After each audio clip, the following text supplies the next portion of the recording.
Hey guys, welcome to the video. Today I'm cooking on Vessil's 13-inch POCO Grill. We're cooking whole chicken today. Let's see what this thing's all about.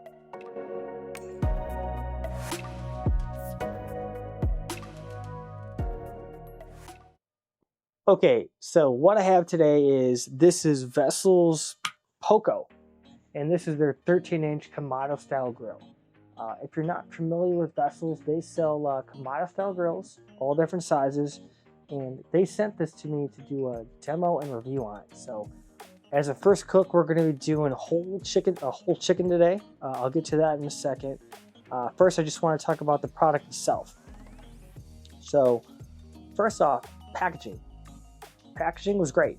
Everything was very tight. Everything was very secure.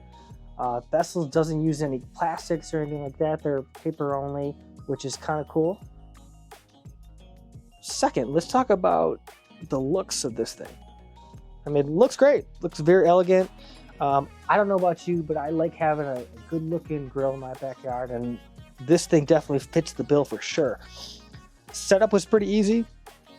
Couple screws. I had this thing up in 5 minutes or so. It does have the typical controls you would see in a Kamado style grill. So there are the air controls up top, and then there's also the vents on the bottom as well that you can control some airflow. Also, they did send a heat resistant glove, which is sweet. So if you don't have one, here you got one now. But I did do the initial burn in last night, so I got to play with the controls a little bit. I'll show you guys on how to set this up, how to fire it up, and we'll go over that in a second. But I wanted to talk about the cook. For the cook today, we're going to be doing a whole chicken, like I said. I did do a little prep work last night, so I did two things. One, I did a spatchcock on this, which I always like doing for whole chickens, whole turkeys. I just feel like the meat just cooks better and more evenly across the entire bird. So I did a spatchcock, and then I did just a dry brine with some salt. So just a nice layer of salt on top. Then I let this thing sit overnight in the fridge just to help, and that's going to help dry out the skin even more. And then this morning I pulled it out and I put a layer of duck fat on there. That's going to help with the seasoning, to help the season stick, and it's also going to help with drying out and crisping up that skin a bit. Super simple today. Mainly a layer of pepper on there and a little bit of a little layer of Meat Church's honey hog. So those are two of my favorites when I'm doing chicken. Okay, so let me get some charcoal and we'll get this thing lit. I'll show you how to do that coming up.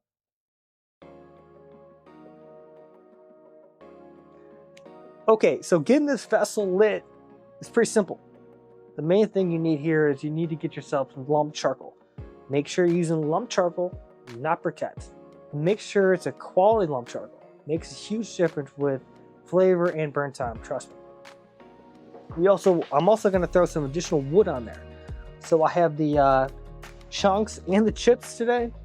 We're going to throw a little bit of this on there, and we'll smoke them with this is hickory. And we're gonna get the charcoal lit with a tumbleweed. So I'll lodge this in between the lump, get this thing lit. I'm gonna let it burn for about 10 minutes, and then we'll close the lid. And then we're gonna be shooting for temperature smoking today around 300 to 325. So once the vessel is reaching 300, I'll start closing down the vents, and that's how we're going to control the airflow. But let's get the charcoal in there, get this thing lit, and start smoking.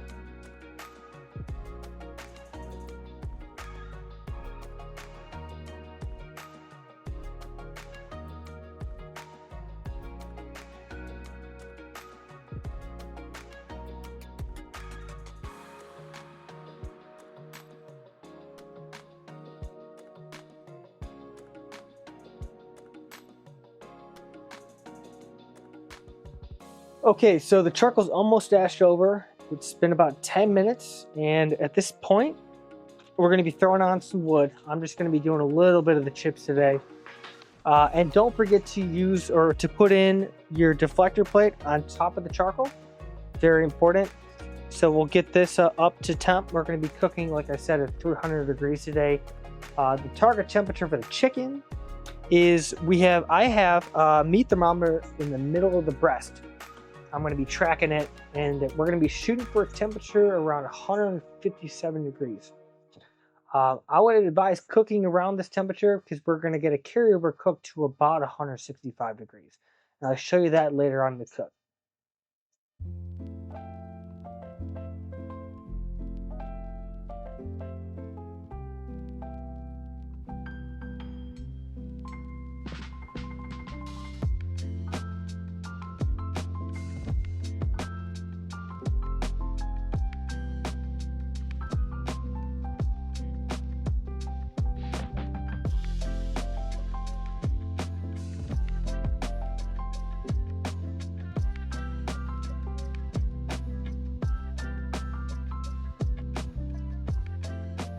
Okay, so it's been about an hour and 15 minutes.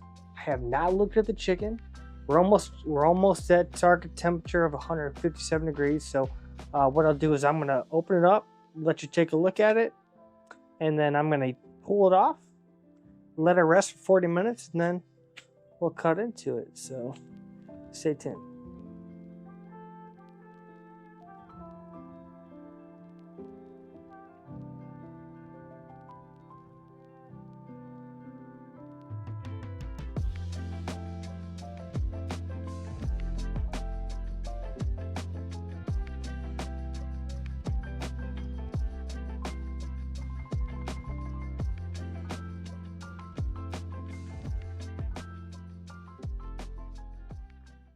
Okay, so it's been about 40 minutes. This chicken's just been hanging here on the counter, resting.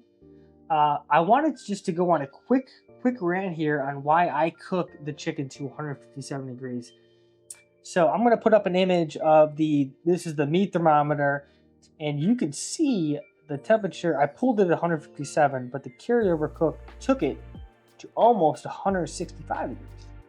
So what that means is if you're cooking your chicken or turkey to 165, that means the carryover cooking is taking it well past that mark, and it's going to lead to just dry and overcooked chicken. There is not a lot of fat in these chicken breasts, turkey breasts. It can't really survive. It's going to dry out unless you really inject it with butter or something like that, which I don't like to do. I like to keep a lot of my cooks relatively simple.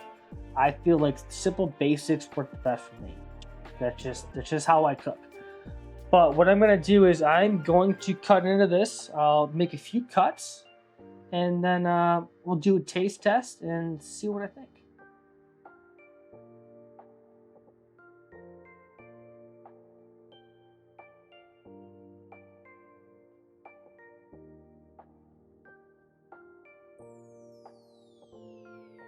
So I don't know if you can see on camera or not, but the breast is super juicy. That's just the middle of the breast there. Let's do a taste test and see. So this is just a piece of the breast.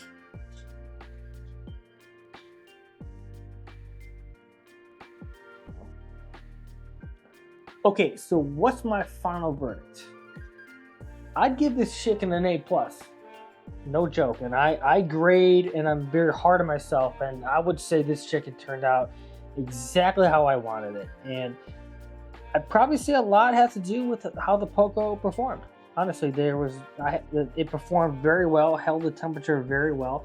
I think I had to make one tweak to the Poco just at the beginning, just to make sure at the very beginning, just to make sure it was keeping it in 300 range. But other than that, perfect cook, easy to light, easy to set up. Flavor, insane. Honestly, insane. Very impressed. Everything cooked very evenly, and we didn't have to do a lot for prep. Honestly, the basics is the way to go. I'm telling you, we did the spatchcock and the dry brine, and just went heavy pepper, a little bit of a meat church honey hog just for that additional flavor. The duff fat definitely helps with the drying out the skin and getting a little more crispier skin. Probably could have cooked a little bit higher temperature to get it even more crispy, but for a first cook, A+, love it, love it. But I am looking forward to doing more cooks on this. I plan on doing maybe a pulled pork or a reverse sear steak or something like that. But anyways, thanks for watching, and we'll see you in the next video.